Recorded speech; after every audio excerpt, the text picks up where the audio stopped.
Recognition, power, and influence is your birthright, and this podcast shows you how to get there. Welcome to episode number 259. Today's episode is challenging the default responses that we have to saying yes and actually following through on certain projects and activities at work, and the default response that we have to saying no to external responsibilities, and how you can flip the script so that you can start getting the recognition that you deserve today. Welcome to Women Changing Leadership. I am your host, Stacy Mayer, and I teach you how to get promoted, get paid, and bring your whole self to the leadership table. I am on a mission to change organizations from the C-suite out, because women are the new face of leadership, and we are doing it on our terms. Hello, corporate badasses. Welcome to another episode of Women Changing Leadership. I am your host, Stacy Mayer, and super excited, as always, to be here with you again this week. I am thrilled that so many of the women inside of my coaching programs are having opportunities become available for them in the month of December. Last week's episode, I talked about how there are so many possibilities available to you in this time of year that seems like a downtime for a lot of people, because either we're so overwhelmed and so busy, or we've just been working really hard and we can't wait to just zone out and take a break over the end of December, which both very important things to realize and to course correct. But at the same time, I just really want to remind you that the women that I work with are having opportunities also come their way. They are interviewing, and then I just had a woman today on a call where we celebrated her new role. So she's actually putting in her 2 weeks notice right now as we speak. And it's incredible. So I want to encourage you to do whatever you need to do at this time, but to also be available and open to possibilities. That being said, I want to use today's episode to point out something that you are probably already doing subconsciously. And I want to bring it to the conscious mind so that you can, should you choose to accept my offer, you can change it. And I think this is actually a really great, I'm often not talking to clients about changing themselves, but in this particular case, I think it might be a little bit worthwhile investigating. So if this is you, I really want you to think about it and see if there are opportunities to really shift your thinking around the topic that I am presenting to you in today's episode. And that topic is answering the age-old question of when to say yes and when to say no. And I am referring to those quick responses that we have. And sometimes we're not even using the word yes or no, but we're acting as if we're saying yes or we're saying no. So I'm going to give you a really stereotypical overview of what I mean. So for a lot of women, when it comes to saying yes to things, typically what I see happen is they say yes to meetings. They say yes to waiting to be told what to do, to following orders. Let's say I recently had this conversation with a woman who was told, hey, I need you to go have this difficult conversation.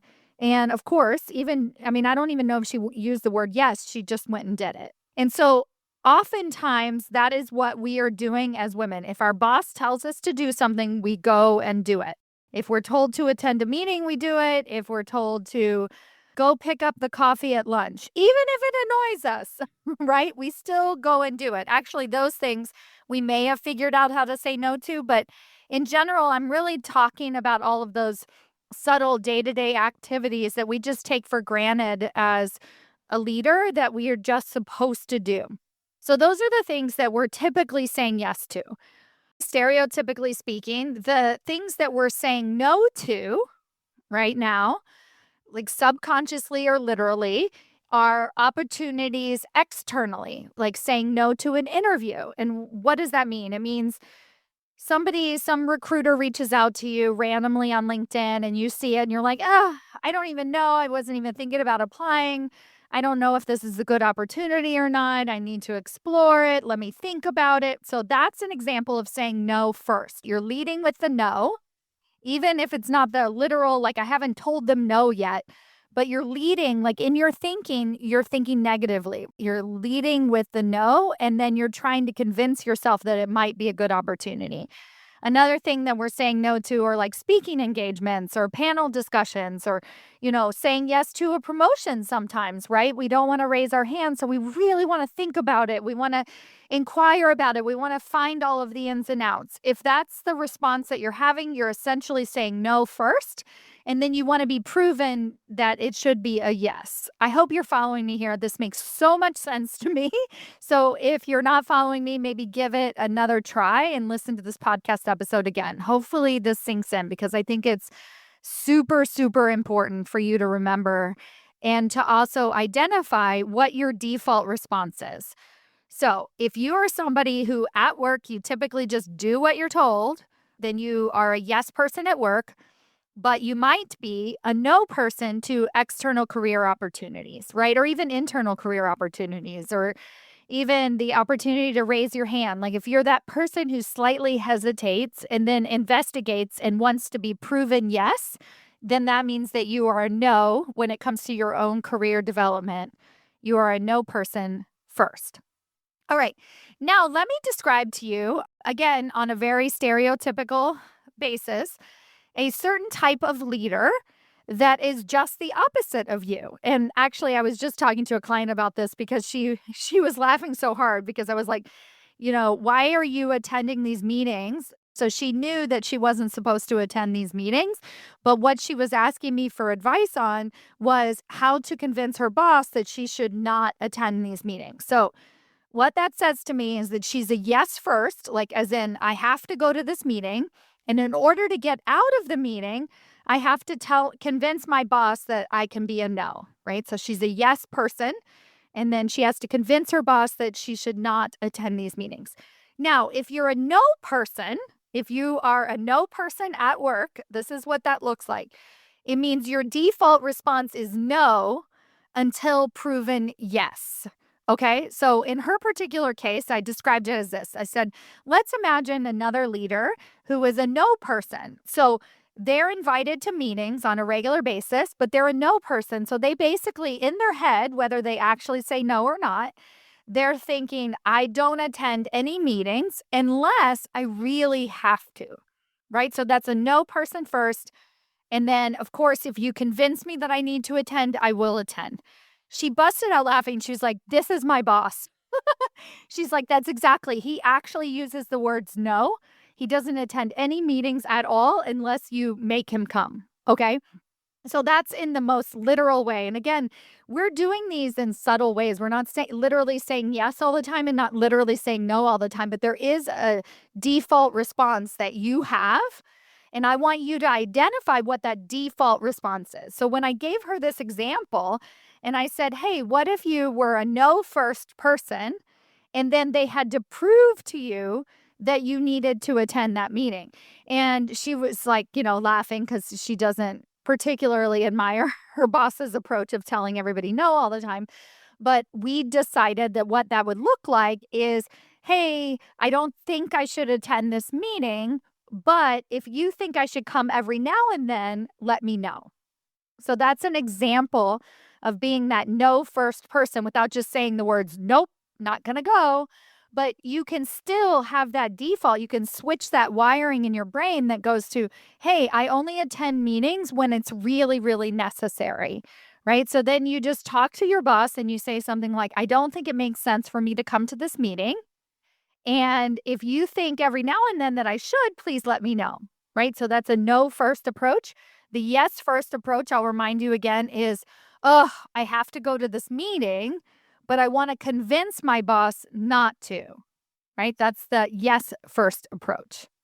So we can still be, and this is what I reminded her, kind, empathetic, compassionate women at the leadership table and be no first people. This is really, really important. Something that I talk to my clients about all the time is being a yes first person when it comes to external interviews and also speaking engagements. So, if you're somebody who is a no first person, meaning, and typically this comes out of goodwill because you're overwhelmed, you're overworked, you don't have enough hours in the day. And so you're just like, I just say no to everything because I don't know if that recruiter is any good. I don't have time to deal with that. I'm not actively looking for a job right now. I don't know what they want to talk to me about. Like, why did these random people reach out to me? Or perhaps these speaking engagements, I don't really know if this is a good opportunity. So it makes sense. We're trying to protect ourselves. And so then, therefore, we become these no first people when it comes to our own career development and career opportunities. The upside to imposter syndrome is that it allows us not to fail. So we don't put ourselves in situations that are really super difficult. I mean, a lot of people talk about imposter syndrome as if it's this terrible thing. I mean, it can just be a compass that women have to sort of say, hey, I don't really want to fail publicly. So, okay, great. But how can you start to switch that to being a yes person first when it comes to career opportunities? So I tell my clients this all the time and over again because I want you to know that you're going to have to listen to this podcast episode multiple times to really sink in this type and change this type of behavior. So, what does it look like if you're a yes first person when it comes to interviews? It essentially means that you entertain the possibility until actually offered the job. So many of you are overthinking the possibility before you've even talked to the recruiter. You're making a lot of crap up in your head that's not really useful. So I have women that work in incredibly toxic environments and they're like, well, I'm not sure if the pay is right in this type of role, or I'm not sure because I don't want to take a lateral move. So I'm not going to call that recruiter back. This job doesn't look like the right fit to me. Instead, I recommend in the yes approach is that you always say yes first, meaning you take the call, you have the conversation, you decide based on real factual information whether or not you want to proceed. Now, I'm not saying you have to take the role or even take the interview process, but at least entertain it in a real and valuable way until proven no. So when it comes to external career opportunities, start to be a yes person until proven no. This exact same scenario happened to one of my clients recently because she was overjudging a compensation that was listed on a website. And she was like, I'm not going to apply for this. And I was like, look, let's have a conversation with them. Let's talk about their max budget. Let's figure out what their bonus structure is like. Is it that really that different from the compensation that you really want? And this particular woman is trying to move away from a very toxic environment. So simply, wasn't saying you need to take this job, but I was saying, let's entertain this job. Let's be a yes person until proven no. So she went forward with the interview process, and guess what? She not only got the role, she was able to negotiate her salary and bonuses to the extent that it matches her current salary. Now, if she had gone into that conversation or not, actually, she wasn't even going to do the conversation because she was just like, I'm not going to bother with this. Like, what's the point? Like, it doesn't make sense to me to turn things down ahead of time. Let's explore the possibilities first. Be a yes person until proven no when it comes to your own career opportunities. Now let's look at external speaking engagements, panel discussions, and so on.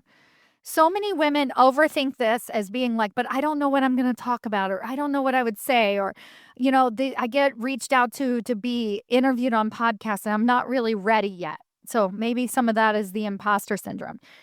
That is also really a no until proven yes approach. Like, is it worth it? Is it worth my time and investment to put into this particular situation? So I'm just going to be like, I don't know until they prove to me that it's worth it.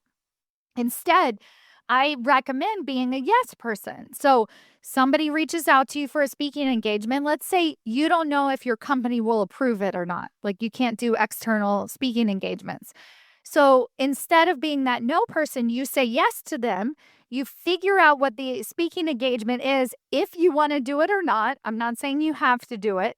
Then you get approval from your organization or not to be able to proceed and move forward. But that's still coming from that yes first approach. So many of us are tinged with judgment and prove it to me, and I'm not sure. And whether it's imposter syndrome or like lack of belief, or actually the distrust in every single soul who reaches out to us.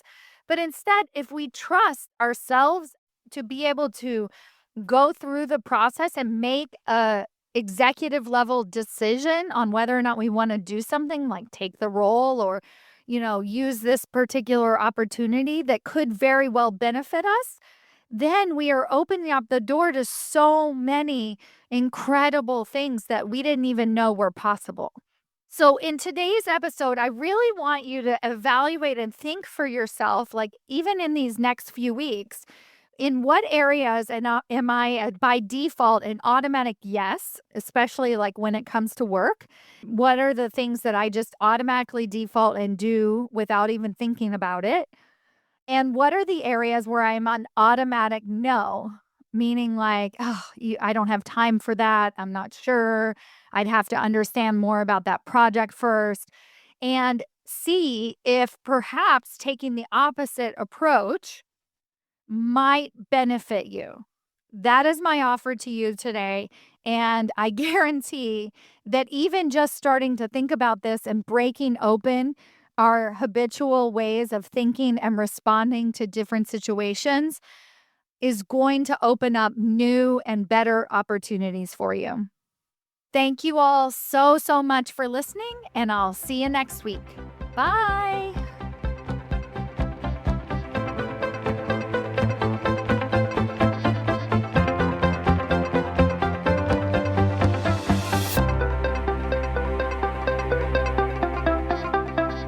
Before you go, I have a question for you. Do you know how close you are to your next promotion? Really? Not what your boss has told you, not what you even believe to be true, but have you actually taken the time to sit down, take an assessment, review the 5 categories that it takes to get promoted into senior executive leadership positions, and decided where you fall in each category, and given yourself a ranking on a scale of 1 to 10 of how close you are to getting your next promotion? Have you done this?